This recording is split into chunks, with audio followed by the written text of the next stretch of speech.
Well, you know, you have to say it. The battle over the budget took over the House today. Rapid voting, raging debates, a lot of haggling over President Obama's $3.6 trillion budget proposal.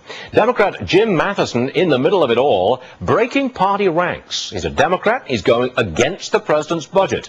Now, that's not to say that he would vote for the GOP budget either, but he voted against the Obama budget. Congressman, welcome to the program.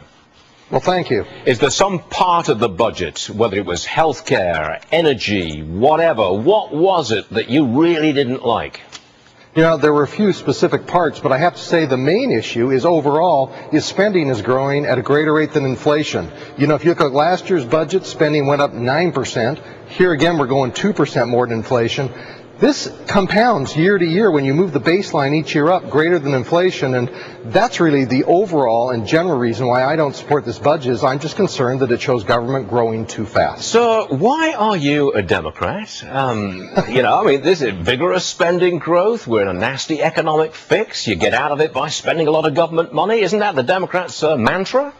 Well, I hate to resort to simple stereotypes for Republicans or Democrats, okay. I would say this: I'm a conservative Democrat from Utah, and that's who I am. But what does this mean? I mean, you voted against it. There's quite a few conservative Democrats in the House. Are there enough to knock out various sections of this budget at some point in the legislative process?